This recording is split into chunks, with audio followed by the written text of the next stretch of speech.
Alright guys, Genshin is getting a genre update. See, despite popular belief, this is not a fantasy. It's actually a sci-fi. And for me, this little doodad is what tipped the scales. With each passing month, Hoyoverse gives us more and more reason to doubt the reality of Teyvat.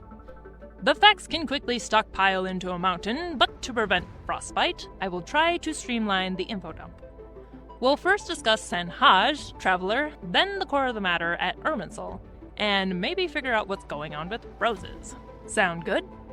Those of you who have not yet finished the main world quest of 5.2 should really go do that before watching this. It's awesome, and you should really discover the story for yourself before being spoiled by some random person on YouTube. We will now commence Warp Drive to the theory and beyond.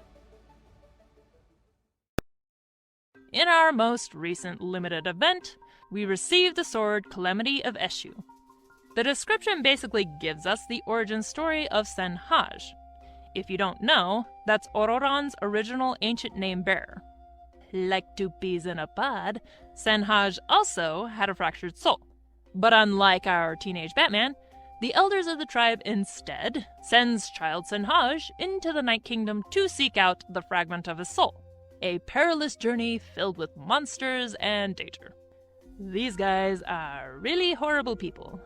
The description reads, "In the long hall paved with obsidian, the boy was as a person whose eyes were opened for the first time. Memories of the ancient realm flowed like water through his pupils, and amidst the floating fluorescent lights, it was as if he himself had truly lived through those years." So, Kid Haji goes on an adventure and gets a super special computer databank downloaded into his noggin. Memories of past events. Apparently, all this was arranged by Miss Nightlord, Yohual Tekutin. Now, with this fact in mind, consider what the refinement material, Shuttle of Odara, has to say. This story was told by none other than Sanhaj himself, the guy who has a myriad of past memories. He tells that, in the era of barbarism, before humans knew how to count their days, or to weave their tales, the mighty dragons who then roamed the Soulfire Plains had a word for a construct that traversed the pitch-black darkness between the stars. In their long-forgotten language, they called such creations void shuttles. In short, dragons had spaceships. And in my last theory, I made the claim that dragons' floating lands were in fact Celestia, and now it's possible that they were also aliens. In some kind of strange twist, both actually works. Now, he's been showing his face a lot, so you should remember Enjo, our quirky Pyro Herald. Back when we first met him, he was looking for the book Before Sun and Moon. The reason being, that way we, the Abyss Order, would have proof. Proof that the gods in Celestia came from beyond this world. Enjo was trying to prove alien existence, but this book doesn't even have an accurate retelling of history, which might be why he's skulking around the Marjavari. When you think of it like that, finding him in both Enkanomiya, down in the Vishat's trial chamber, and in Natlan could mean he's still on the same personal mission. Crazy, no?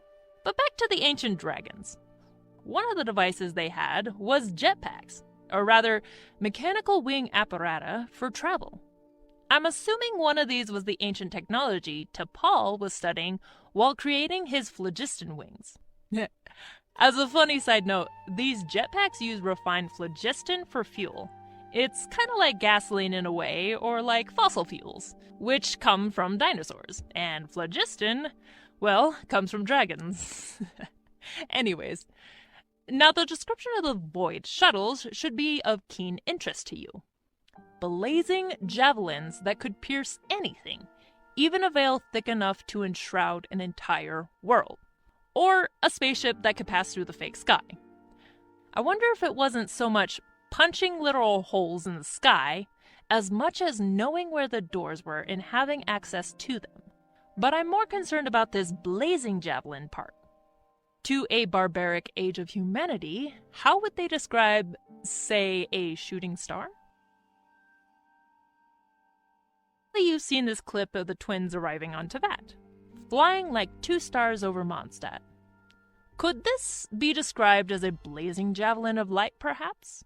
The twins are intergalactic space travelers stranded on a medieval planet. Confirmed. The real takeaway for me is that this fuels my suspicion that the travelers are dragons, though I've never had enough proof to say it out loud before. For one, they arrived in the world with worn-out, likely mechanical wings. In fact, these wings quite closely resemble Venti's from his divine form as Barbados. Think about it. If these wings were actually a biological part of the twins, it would be really weird that they lost them. Like, did Sustainer-chan pluck them off like a bug? It makes much more sense that, like Traveler's golden sword, their flying apparata were lost or damaged beyond repair. The other thing about Traveler is that Rheindotter made Albedo as a result of the primordial human project. It's nothing new to compare Albedo's appearance to the twins. Actually, the fact that he has ice blue eyes makes me think he was a result of mixing Conrian and dragon blood. What I believe Rheindotter's true intent was to forcibly complete the evolutionary process of dragons. Because Neuvillette is born in human form, and the question that Traveler of all people poses to Ling Yuan is this. If human activities are part of the laws of nature, how would you view humanity? The alien that might be a dragon themselves implies that humanity is the natural next step of beast and dragon. Even what we learn from Apep's children is this. These elemental creatures will eventually adopt the most optimal form to thrive in their environment, and currently, the environment is tailored for humanity. Not to mention the experimental wreckers from Enkanomiya. Besides, the Sage of the Stolen Flame tells us that this broken mural depicts dragonkind evolving into humans. So yeah, Aether and Lumine are likely the perfected form of this evolutionary process. But this isn't even the most interesting thing. That's right, it's time to go to the core of the world, Irminsul itself. Come Sumero, the game leads hard into this concept of the world being one giant computer. It's loosely disguised with a fantasy filter, but in this context, take another look at Irminsul's core. This tree is the central processing system of the world of Tibet. Even Nahida, the avatar of Irminsul crafted from its very branches, embodies computer-like imagery. And this tree is responsible for maintaining the facade of a fake sky, according to Dotori. That would make the ones who originally planted this tree the dragons. Though the design looks raw, perhaps from centuries of not being pruned or maintained. The technology is quite nearly identical to that of the Dragon Age. But you see, there's a problem with the tree. It's dying. I'm pretty sure Irminsul is starving to death. Based on what we know from descriptions about ley lines, this tree operates by absorbing memories and elemental energy interchangeably. But the ones who originally watered this tree were titanic dragons. Do you think that itty-bitty humans make an equal substitute? Not likely. As a side note, have any of you played a handheld game called Golden Sun? To this day, it's still top of my list of favorite games. As a brief summary, in Golden Sun, the world is built on alchemy and the four elements. In ancient times, advanced civilizations used alchemy to create weapons of mass destruction, thus necessitating the sealing of alchemy. However, this created a problem centuries later. Human civilization lost its former glory, not to mention that the world is crumbling at the edges, starving to death. The lack of elements freely circulating through the world stunted the use of alchemic technology, yes, but also stopped replenishing the world, meaning that the eventual destruction is certain. The only way to prevent this is to reignite the four elemental towers, forming the golden sun of alchemy to shine down once again on the land. My point being, in terms of Teyvat, elemental energy is dying off, and it's the Traveler going around, maintaining and reigniting computer systems. They're even collecting all the elements to form a golden sun to save the land. Kinda makes me wonder if Snezhnaya isn't at the edge of the world, slowly crumbling into the void. That would be too much. What convinced me that Irminsul is dying is a lack of bearing new fruit. But wait, Irminsul bears fruit? That's our constellation and stars. Yes, however, that's a result of recycling existing energy. Case in point, the same people seem to be reborn. It's like being sealed in an airtight room. Though you technically can survive for a while, eventually all the oxygen will be used up. The tree is surviving, but it isn't thriving. Even a computer without outside help will get buggy and slow down before crashing altogether. I believe real Irminsul fruit is in fact roses. Roses do not exist in Genshin. There's many a mention of them, but they are all imitations or fakes. Never a true rose. Now, according to the Rainbow Rose description, roses went extinct a very long time ago.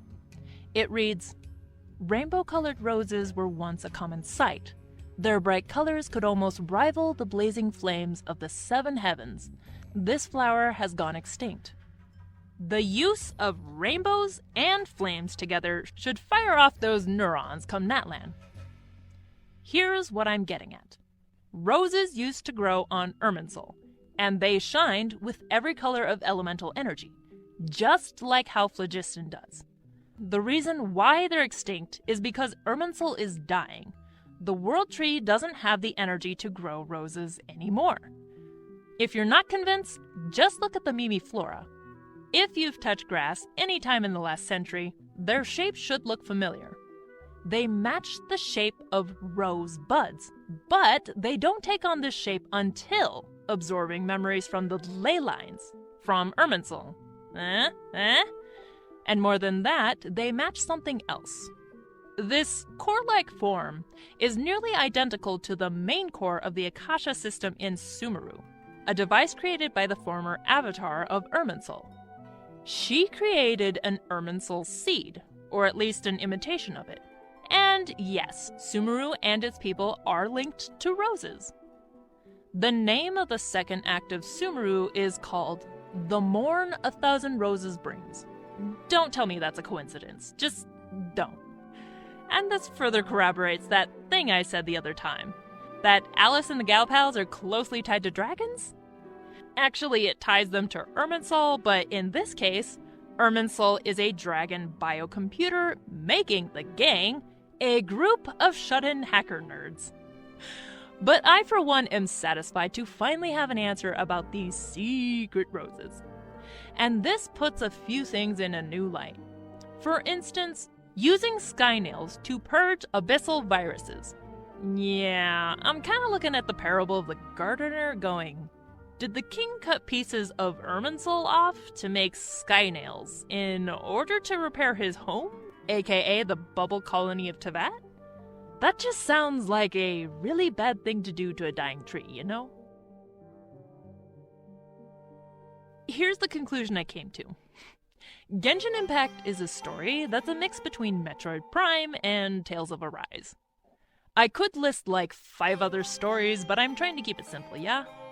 In Metroid Prime, Samus is the last of the extinct race of Chozo, much like how the Traveler is the last of their kind that can understand and use technology left behind by their race. More than that, the Chozo were killed off by a poison that destroyed mind and body, leaving them as ghosts to roam the empty halls of their once great civilization. Then too, Tales of Arise was a story about a massive space invader that formed and puppeteered a celestial government just so it could oppress and maneuver events to make Din Din out of a planet. Delicious. And remember, Genshin Impact was released hot on the heels of Zelda Breath of the Wild. Nearly everyone diving into Genshin was having severe Breath of the Wild withdrawals. That too is a fantasy sci-fi where an ancient civilization was destroyed by an invasive, malicious, singular will wanting to consume and absorb every last thing in sight. And shoot, I can't help it. One last thing. Trigun is an anime where colony spaceships crash-landed on a barren planet. The main character is a blonde twin with both exceptional and mysterious skills from an ancient time. The twist being that they're actually space-time alien beings in human form. Their other brethren being power supply and lifeline for humanity to survive called plants. Dang, I just blew my own mind. But that's just coincidence, right? It's not like Vosh and Knives had a special weapon that one of them temporarily lost, or... This is Say No to Kraken. I'm gonna go buy some donuts.